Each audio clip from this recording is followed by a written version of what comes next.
Hey guys, what's up? This is the Mahoney Kelly Show. I'm Mahoney. I'm O'Kelly. For those of you, that's Irish for Kelly. Keep going. And today we're going to be doing 3 different segments. We're going to be doing WWE. We're going to have a recap of the Friday Night SmackDown. And we're going to be doing the NASCAR race from today and the Patriots game from today. All around NFL, we're going to cover all the games. Well, first thing today we're going to do is WWE. But ESPN thing. Now, I'm subscribed to ESPN the magazine because obviously I like sports. And as you guys know, if you watch any of our other episodes, we're from Boston. Suck it. We're freaking awesome. We have all those rings for 10 years. Look, yeah, welcome to Boston, loser. Then on the inside it says why Boston is better than you. We are. Enough of bragging. And quick, before we start anything else, I want to cover the Sox really quick. We had a doubleheader today. I believe we lost, if not both games, at least the first one. I didn't check it on the second game. But we're only up a half a game in the wild card now, so that's not looking too promising. Texas did clinch their playoff spot. Detroit, as we mentioned earlier, did, and I believe one other team did. I'll get back to you on what team it is next video. Next video we'll talk about baseball more. But let's start off with Friday Night SmackDown.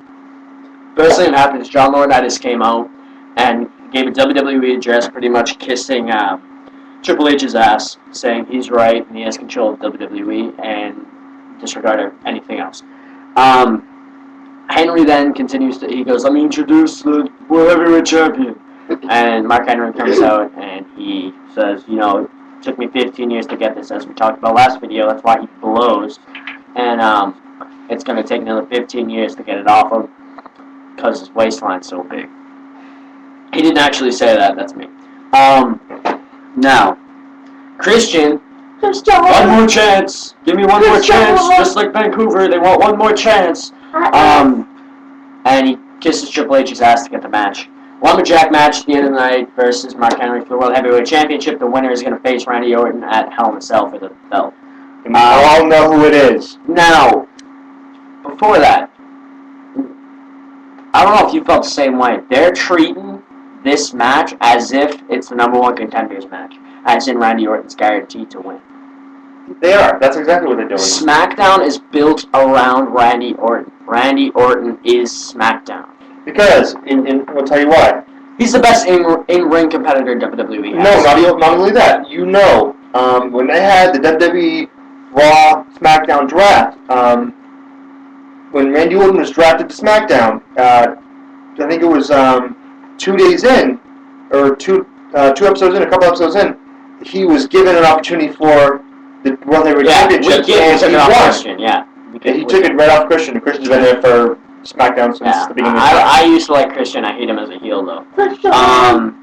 We have a pirate in here who likes Christian. Christian! Teenagers get that subliminal message.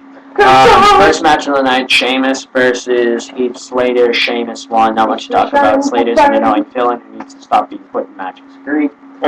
Annoying ginger. Has no soul. The one-man rock band. It's the one-man suck band. The stupidest slogan I've ever heard. One terrible. One-man butt buddy. Okay. Wade Barrett versus Justin Gabriel. Wade Barrett won. Not much to talk about. Divas tag team match after that. The Divas of Doom won. Big boobs, big biceps. Orton versus Cody Rhodes, and not much. Actually, a lot to talk about. That was my favorite match of the night. Cody Rhodes got hit across the face with his own mask by Randy Orton. Then they messed up a move and actually hit him in the face with a ring bell, and blood continued to pour out of his head. Go back, watch the replay. It wasn't fake blood. He actually caught the corner, like, right here. We can see if we can find a link for you tonight. We'll post it on... We'll see if we can put it down in the description. Yeah. If not, Twitter, we'll put it on that, and I'll give you our name later in the video. Next match was the Indians, Kali versus Jinder Mahal. Not much to talk about. The big motherfucker won. Next was Sin Cara versus Daniel Bryan, but Sin Cara times 2 because they're playing on that new gimmick, and it's good Sin Cara, bad Sin Cara. You never know which one you're gonna get. And bad one came in, kicked off, good one, and yeah. Next was Airboom versus the Usos, and Airboom won. Yeah, and the tag team division is looking a lot more promising now as it had in the past. The tag team division has been good since the late 90s and early 2000s with Edge and Christian, the Hardys, and the Dudleys, but it's looking better now. You know what tag team I liked, though? I liked the Big Show and Chris Jericho. Yeah, I like that. Jericho. Yeah, I was a big fan of them. My favorite tag team of all time is the Hardys. Yes, I like the Hardys. We have a kid here that is in love with the Hardys. He just happened to be playing with this. We like the Hardys. Next is the final match of the night, the Lumberjack match for the World Heavyweight Championship, and you pretty much know who wins. Randy Orton comes in and proves he can knock Mark Henry off his feet. Yeah, and that's pretty much at the end of the show. Yeah. So it's set they're trying to lay down the work for the match at Hell in a Cell. I don't know what way they're going to go with Hell in a Cell. Could go either way. I'm not 100% sure yet. We'll give you our opinions next week before Hell in a Cell. We'll do a preview video. Now, before we get off the topic of wrestling, we're going to do a little segment on TNA called Tiny Tim's 10-second TNA. Go. Basically, Jeff Hardy asked for second chances from Kurt Angle and I forget the other guy. AJ Styles. They both said Devon. F you, basically. Yeah, and Devon. And it's been about 10 seconds. That's TNA. Bye. Ow! Pretty much told them all. Now, let's go to the NFL. That's I'm okay. I'm allowed to do that. Big Brothers. This isn't everywhere else. Be domestic nice. violence. Shut your mouth.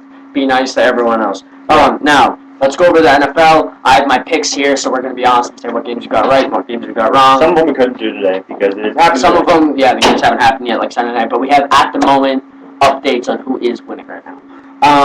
Jacksonville versus Carolina. We picked Jacksonville. We were wrong, but I did say Cam Newton might have a big game. He did, so that was a factor. Anything you want to say about that game? No, I mean I didn't a lot watch to say it. about the New England. I didn't really watch that one, but I did. It was a close game, but it was also a good game. Yeah. Sorry, we don't have direct TV, so we can't watch every single game. We had the Patriots game and the one other game, but I was dragged out of the house, so I couldn't watch the second game that we could have got. San Francisco versus Cincinnati. We picked San Francisco. We were right. Not much to talk about.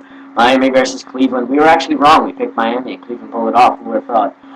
Harris, they didn't know if their running back Harris was going to start, but he ended up starting, and they won. Mm-hmm. Which was, I mean, it wasn't nothing special. New England versus Buffalo. We didn't pick a winner. We said Tom Brady, which you guys probably assumed as we did and thought we would win. Well, no. Wrong. Brady blows. We had the best chance ever to win. Brady was doing so good. 3 interceptions. Brady was doing so good until halftime. Yeah. At halftime, he had a dream of his girlfriend just being in a bathing suit because that's all he sees her in. And he just got hypnotized, and his brain was out there, not in Buffalo. He threw 3 interceptions. I mean, come on, dude. I gotta hand to Buffalo, as you guys saw on Twitter. I did say they had a sick interception. I don't know if you saw it. Bounced off. I believe it was Deion Blanche. Bounced off his hands, and the dude dove and caught it right before he hit the ground. Interception, awesome. Right at the sideline too, and he was able to stay in bounds. So it was a good interception. That was a sick play. I did start screaming and cursing at the same time, but that's okay. It was a good interception. Yeah. It was a good game to watch if you were a Patriots fan up until halftime. After that, I switched to NASCAR. Yay! Next was New York Giants versus Philly, and as I said before, Michael Vick started, and he probably shouldn't have because he broke his hand, and we were wrong because we picked Philly, and Philly lost. Yeah, not much to talk about except for the fact he broke his hand, which is pretty much the reason why they're done. Philly's probably done for the year. Vic hurt his hand. Vic's probably out for, if not the rest of the season, a good portion of it. They're probably not going to make the playoffs now. Detroit versus Minnesota. We picked Detroit. As we said earlier in the week, they're a scary team. We were right, but it was closer than I would have liked as it went to overtime. Yeah. We didn't really get a chance to see it because that's in the middle part of the country and we're on the East Coast, so we didn't see any highlights. Next was Houston versus New Orleans. We picked New Orleans. New Orleans did end up winning, but it was a close game. New York Jets versus Oakland. The Jets won as we predicted. Not much to talk about. I didn't get a chance to watch it. I could care less about the Jets. I hate them. Baltimore versus St. Louis. Baltimore kicked the ever-living shite out of St. Louis, as we predicted, because Baltimore's an awesome team. Baltimore is my sleeper pick in the AFC this year. Next was Kansas City versus San Diego. San Diego won. Nothing to talk about whatsoever. At the moment, next game was Atlanta versus Tampa Bay. We picked Atlanta, but at the moment, Tampa Bay is winning. At the moment. We can't tell you what's going to happen, so that's all we're going to say for now. Green Bay is facing Chicago, and again, at the moment, we're right with Green Bay is winning, but we don't know who's going to win. That's all we have for the moment. And tonight's game is Pittsburgh versus Indy, and we can just say we're right. We picked Pittsburgh. Indy's not. If Indy wins, you guys will witness me eating my belt. I will cut off a piece and eat my belt if Indy wins. Now, there is a Monday Night Football game, but for some reason it isn't here. So, ignore that. Next thing we're going to talk about is the NASCAR race. And pretty entertaining race up in New Hampshire today. Not a lot of cautions. Pretty clean race in today. And let me give you the top 10, and then we'll give you the storylines for today. Tony Stewart won. Brad Keselowski finishing second. The Biff finished third. Jeff Gordon finished fourth. Brian Vickers finished fifth. Really high finish for Vickers. Finished fifth. Kenseth finished sixth. Clint Boyer finished seventh. David Reagan finished eighth. Kyle Edwards finished ninth. Montoya finished 10th. Dale Earnhardt Jr. finished 18th. And Jimmy Johnson finished 19th. Now, before we give you a quick points update, let's give you the storylines of what happened in the race. As you guys know last year, well, if you don't know last year, I'm going to tell you, coming to the white flag last year, Tony Stewart ran out of gas, and Clint Boyer went by him and won. I was at that race, and Clint Boyer won. This year, coming to the 2 laps to go, coming to the lap before the white flag, Clint Boyer ran out of gas, and on the 2 laps to go, Stewart passed him.